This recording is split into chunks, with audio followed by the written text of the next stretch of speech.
Okay, what we have here is the 197 industry groups, and Keith talked about them before. And after I listened to a seminar by IBD, I decided to do something different from what I was doing with this group before. I was looking at the difference between the 1 week and the 3 weeks, and I was always looking for a move of 30 points or more. But I'm now looking at not just the difference between this week and 3 weeks ago. I'm also looking at 3 weeks ago and 6 weeks ago. And the ones that seem to be the strongest are the ones that have a 30-point move in both of those things. So the first one you see here is beverages non-alcoholic. It had a move of 30 moves from 34 to 4, so that's 30 different spaces. And it shows that the year-to-date change is 18.7%. It didn't do well on Friday, but that's okay. There weren't a whole lot of things that did well on Friday. The next one on the group was number 10, and it was up more than that because it went from 54 to 8, which is a 46 different move, and it has a return of 22.5%. Computers have a much higher rating and ranking and price, and that's one of the reasons why you'll see a bigger return there than you will on the beverage non-alcoholic, because there's fewer stocks in that group as well. The next one down from there is retail restaurants, and you see it went from 52 to 9, so that's a difference of 43, and it has a return of 28.7%. So that was very good because it was even better than the two before that. Then we have to go down the list a while, and what we see here is it made my day in two different categories. It went from 111 to 26. That is huge. That is the biggest move so far. And for the 3 to 6 week, it went from 173 to 111. So this is a group that has a lot of momentum behind it. Medical diversified. However, it only shows a return of 1.8%. So it's coming off a big downtrend because it was down from 173 6 weeks ago. So it had a lot of distance to make up. So that's one that you definitely want to keep an eye on. And then the next one after that is soap and cleaning products. And it met both of the criteria because it went from 61 to 28. That's a move of 32. And it went from 94 to 61. That's a move of 33. It does have a return of 20.9%. However, I've watched this group before, and it never really, is the leader. And one of the reasons for that too is you don't even see a relative strength for that group. Any group that doesn't have a relative strength in it, it's never really going to go that far. I don't care whether or not it has a lot of momentum behind it. It still doesn't do anything. So then we had food miscellaneous preparation went from 107 to 63. That's a 44-point move, 11.8% year to date. Then we have banks, went from 87 to 38. Notice it's banks foreign because we've had so many problems with their own banks here. They're not doing anything. Absolutely flat. Didn't show any change for the year, but it's certainly moving up. After that, we have media diversified, 138 to 40. I mean, that is very, very strong momentum. Very strong momentum. And that particular group, I think we went down too far. Yeah, has a return of only 3.8%. But that's a 98-point move in 3 weeks. So certainly something is going on there.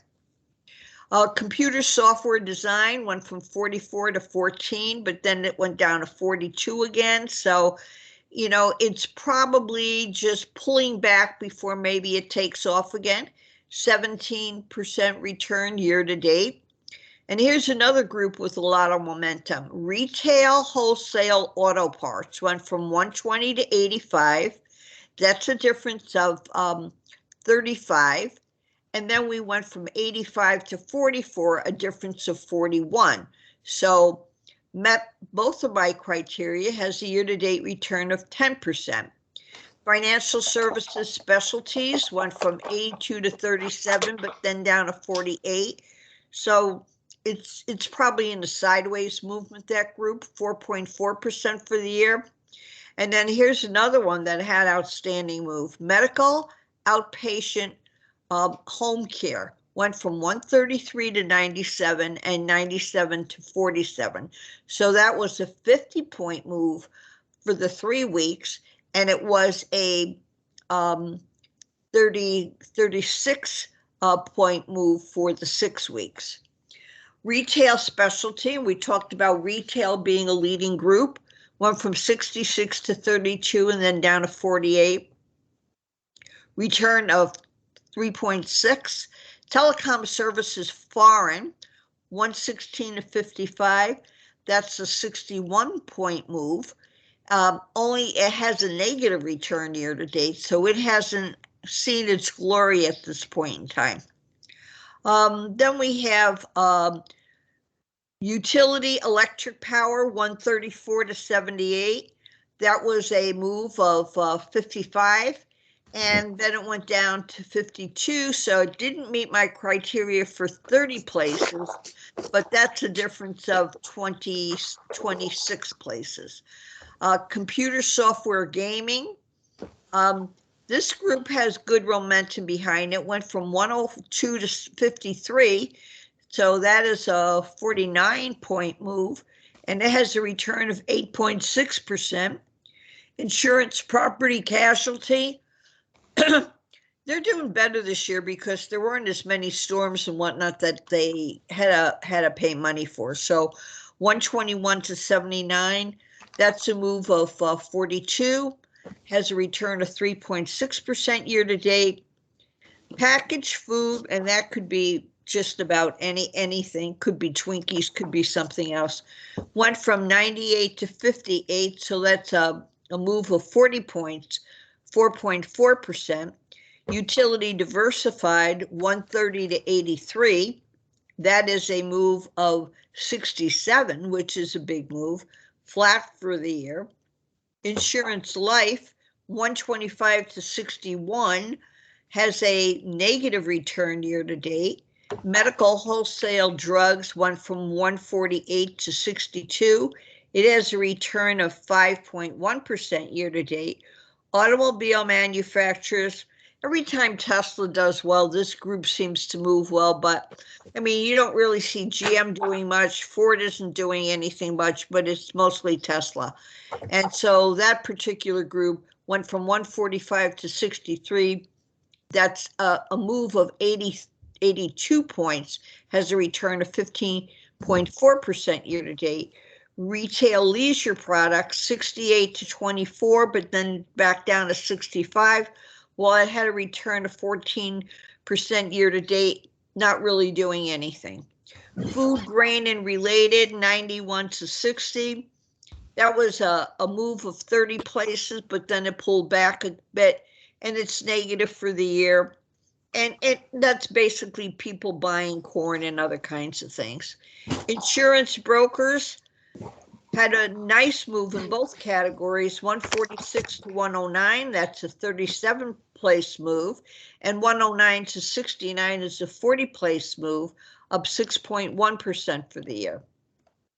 I don't know if we have anything else further down in the chart, but oh yes, this one is a honey, and I love this one because it had the best move of all. It was 197 6 weeks ago. 3 weeks ago it was 193. This week it is 85. So that is a move of 90, 98, a move of 98 places over that period of time. No, 98 places over that point in time. It's up 6.3%, and it was one of the big movers on Friday. The other ones here, banks of the Southwest went from 157 to 88. That was a pretty good move, but it's negative for the year. And financial consolidated loans is not really moving as fast as it could, nor is medical services, although they are inching up a little bit. And further down in the slide, and once you get to around the 140s, you don't really see much movement of anybody else because there's just too much for them to overcome. And finance blank checks, you can see that on a daily basis, there's a lot of those, especially on earnings that have exceptional earnings, but it's a group that's not really going to go anyplace. And then we have retail mini markets, went from 150 to 137, so that didn't make my list, but 137 to 105 did, because that was 32 places and it has a return of 3.3. It was on the move because it was in the top 10 for the week. None of the others are really worth talking about here, but if we go down to the very bottom of the chart, what we have at the bottom of the chart is, okay, there were 5 that that were in both of the categories, the 1 in the 3 weeks and the 3 in the 6 weeks. So those are the ones that have the most probability of doing the best. There were 22 that had a placement of 30 places or more from the 1 week to the 3 weeks, 21 in the 3 weeks to 6 weeks. I count up to see which market is leading, whether it's the long-term or the short-term market. Of the 197 industry groups, we had 122 of the groups that were positive, 75 that were negative, and on the short-term basis for the day, we had 67 positive, 130 negative. And my magic numbers, which we haven't gotten to on either of these yet, is 155 positive, and 44 negative, or as close to 144 and 55 in that range. And then you see that we have a move that makes the market move higher, but we're a long ways to go from that at this point in time. Because one of the things that's happening is the market's going in the opposite direction. Yes, we had a good day today, but 46% of the S&P 500 stocks are trading above their 50-day moving average, and 46% are trading above their 200-day moving average, compared to 52% and 49% a week ago. So we are going in the wrong direction on those. 54% of the NASDAQ 100 are trading above their respective 50-day moving average versus 58% from 1 week ago. So again, even though the NASDAQ is stronger, we're still not seeing, that thrust to really make the market stay high and continue to go higher. So we'll have to see. Things are just sort of treading water at this point in time. Moving on to another slide. One of the things that I had been watching on CNBC is something called the disruptor list. And I watched it for several days because they had 50 stocks on the disruptor list, and I only took down the names of 3 of them because they only talk about them. But this list has been put out, and CNBC has talked about that for a number of years because these are their top 10 from the disruptor list from 2021. And we all know Robinhood, Stripe, Discord, Sentinel-1, Diddy, Brex, Margetta, never heard of that one, Chime, TytoCare, never heard of that one, Elevate Bio. So it's interesting to look at this disruptor list because some of those stocks are likely going to be those that, are really going to make it big time. There is a special way that they look at those particular stocks. And what they do is They, sure, because I'm looking to tell you about it. I don't have that information. I love it. Okay. There's another slide for the disruptors, and it shows the 50 stocks that are on this year's list. If we can move on to that one. And what you can do is you can just Google cnbc.com disruptors, and it'll give you information, or just ask for the disruptor list on CNBC, and you'll get all this other information. And actually, this list is put out by another company. And so we'll see what we can find out there. And then there are stories. You know, if you click on any one of those stocks, it'll take you to a story about that particular stock. So, you know, it's kind of nice once you get the list that you get a little more information about them. So if we can pull up that other list. Not this one.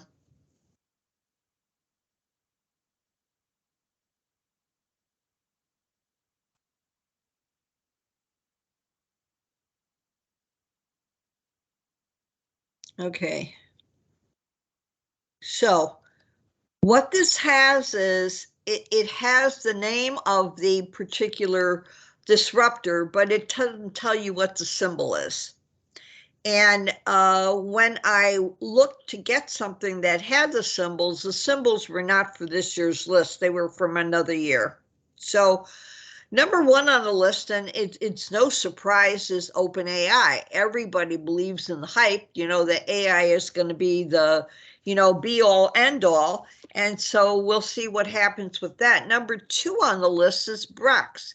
And if you remember my slide from the top 10 from 2021, Brex was number 6 on that list, and it's number 2 this time around. And it says, a better Silicon Valley banker. God knows they need them because those other California banks went down the toilet. Then we have Canva, and Canva is a new face on graphic design. I don't know too much about this company, but you know, I looked into it because I said, you know, what is this all about? So, you know, new things all the time. We went too fast.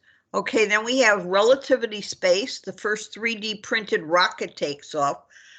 And I had a funny email the other day on fake steak. Fake steak that is made out of a couple different products. And then they take something that goes up and down to make it look as if the meat actually is, you know, like a steak when you cut it. So you think you're really getting a steak, but it's something that's just man-made, that's from kelp and a bunch of other stuff that's all mixed together and dyed and for your eating pleasure. Yuck, not me. Then we have Wiz, the next level cloud security, Alto Pharmacy, Online RX, Angular Industries, and AI-powered defense. I don't know anything about this one, but I would say that since we're cutting back on so many other things in defense, we would need something that is sort of out of the ordinary. So I would say that this would be something that, you know, we should be putting a little more attention to, because it's probably something that's less expensive than the planes or the submarines or anything else that the military would put together. It's certainly fewer people are going into the military, so we need to look at something else to make the military work. Octopus Energy, extending its climate tentacles. Lineage Logistics, improving links in the cold chain. Flexport, the logistics industry's cloud giant. I'm not going to go through all of these because you are going to get the lists, but you know, there's a smattering of everything. We have heavy duty electric vehicles. We got mental benefits, knowing your customer data, all kinds of things. There's more things that AI are getting into. So I think they're going to know if you have to use the restroom before you even start going down the hall to use it. You know, it's going to be that kind of thing someday. You know, big boy watching everything that we do and knowing what we're going to buy, when we're going to buy it, how much of it we're going to buy, etc. But I thought there was an interesting list. And as I said, CNBC is talking about one or two of these stocks on a daily basis, but I don't know when they're talking about them, at what time of day. And so I really haven't found out, that much. I took down the name of 3 stocks, and one of them was the first one on the list, and another one was on the bottom of the list. So anyway, for what it's worth, you can go into that, and you can even go back on that site and you will find other information from previous years, and it'll tell you what happened to those stocks. Some of them were delisted, some went on and made it big, etc. But it's been going on for, I think, maybe 5 or 6 years already. And if we go down to the end of the list, I think there's something that tells you where this list came from. And the source, while I looked for, PitchBook and Company is the one who looks at these particular things and puts the list together on a yearly basis. So it is not CNBC doing it. CNBC is only reporting it, but PitchBook and Company is the one who is actually putting the list together. So, for what it's worth, I think you might want to look into this and see what's happening. And what is lending democratized? Is that a way that they're taking our money from one person and giving it to another? I don't really know what's happening there. But, when I looked at that, I said, I think that's probably what it is. Okay, I don't know what this one is, but we'll have a look.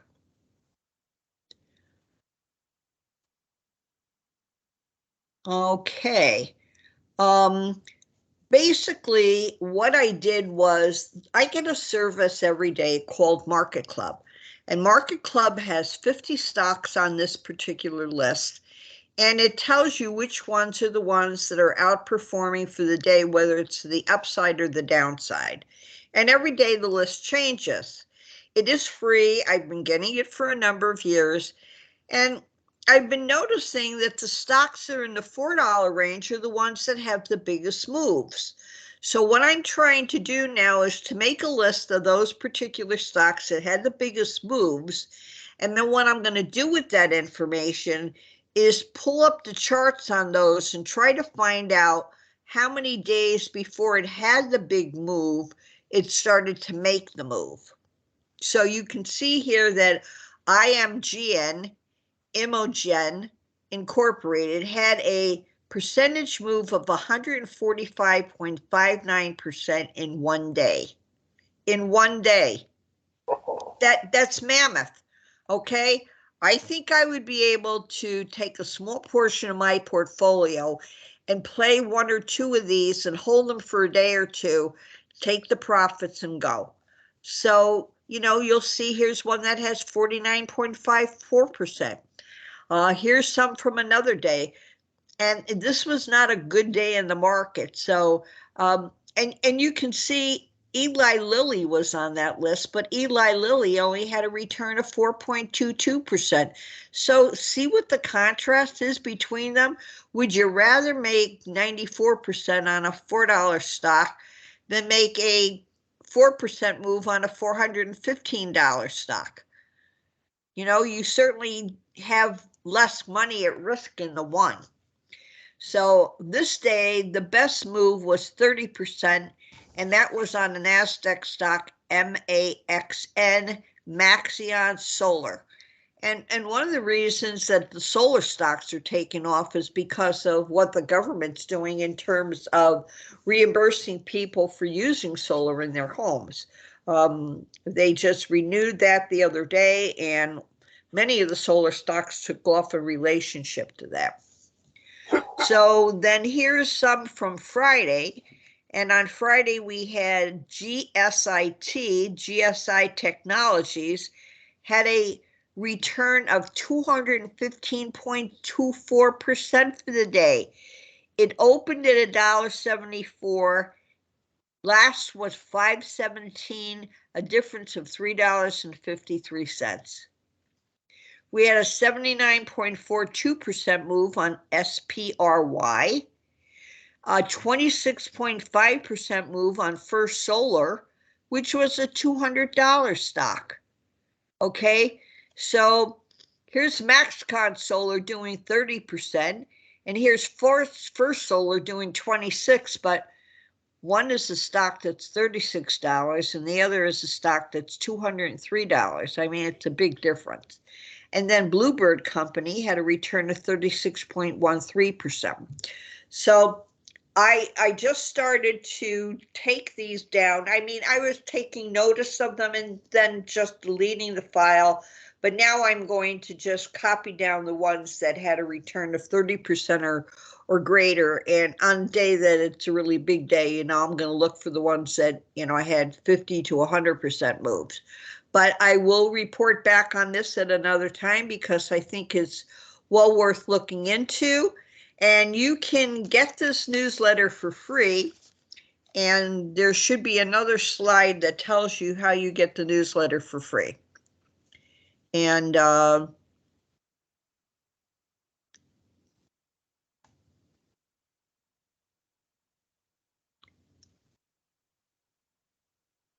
you go to Market Club Top Stocks, Top Markets plus 33 FE 72 at ino.com. So that's where you go to ask for this free thing. They do have some services that cost. They have several other services that I get for sectors, etc., on an ongoing basis. But I like this one, and I've been getting it for a number of years. And you can always find something on that list that's a mover that you never even knew about before, because it suddenly makes a big move. And one of the stocks that made a really big move, it made its low since inception, and it had a huge move up from there. Will it continue? I doubt it seriously, but one of the things that's happening in this market is there is more emphasis on the lower price stocks because people don't want to lose their shirts on a bigger investment, but they're willing to take the risk on something smaller and be in it for a shorter period of time and have smaller losses. So anyway, for what it's worth, if you're interested, you can sign up for it. Also saw something that was interesting the other day, and this is what it said. On 5.3, it said, finally, the daily market indicators page on MarketSmith shows that on a short-term basis, the overbought versus oversold oscillator is at minus 477, well below the neutral zero level. As noted on IBD Live, when this oscillator jumps past 500, the stock market is usually ripe for a pullback. To see the chart, go to NASDAQ on the daily chart at MarketSmith. Now, I don't have MarketSmith, so I'm not able to do that, but I wanted to share that information with you and some other information for the good of the group. With all the talk about regional banks recently, it's worth looking into the potential serious time bomb lurking on their balance sheets. The work-from-home revolution has absolutely decimated commercial real estate. Right now, the commercial real estate vacancy rate is at 18.7%, the highest ever in history. That means no rent is being paid on roughly one-fifth of all U.S. office space. And this year, $46 billion of loans are expected to reach maturity. Who holds these loans? Regional banks. Once these loans start to mature and the banks start bleeding on them, we're going to have a whole other set of problems. So I don't think the banking crisis is done yet. But I am saying that maybe shorting some of the commercial real estate might be a place that you would want to put your money. And there are a lot of commercial real estate REITs that you might want to look into as well. That's all I have for today. I will have more for tomorrow, but I need to spend more time on my computer to do that. And I got this chart, don't know where from, something I took down today, and it's for a company called OCUP. And OCUP is one of those companies that's supposed to outperform. The name of the company is called Occuphire, OCUPHIRE Pharma. It's a medical biomedical technology stock, group 28 out of 197. It develops and commercializes therapies for the treatment of several eye disorders. And this stock took off like a bandit.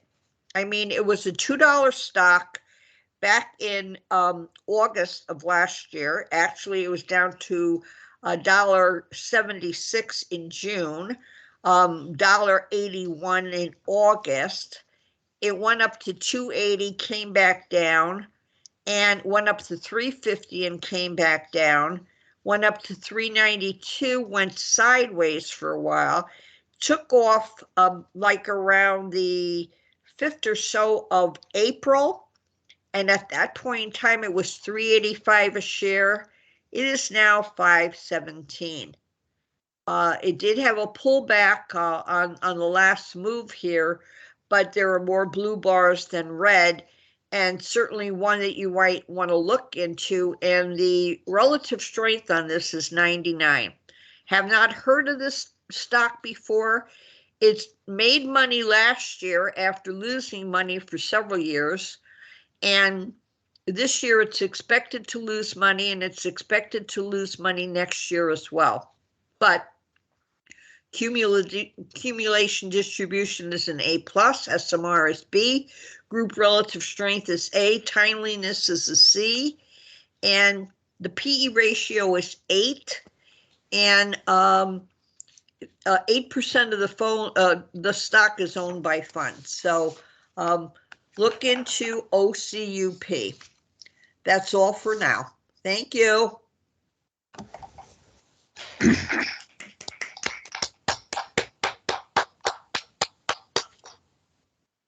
Okay.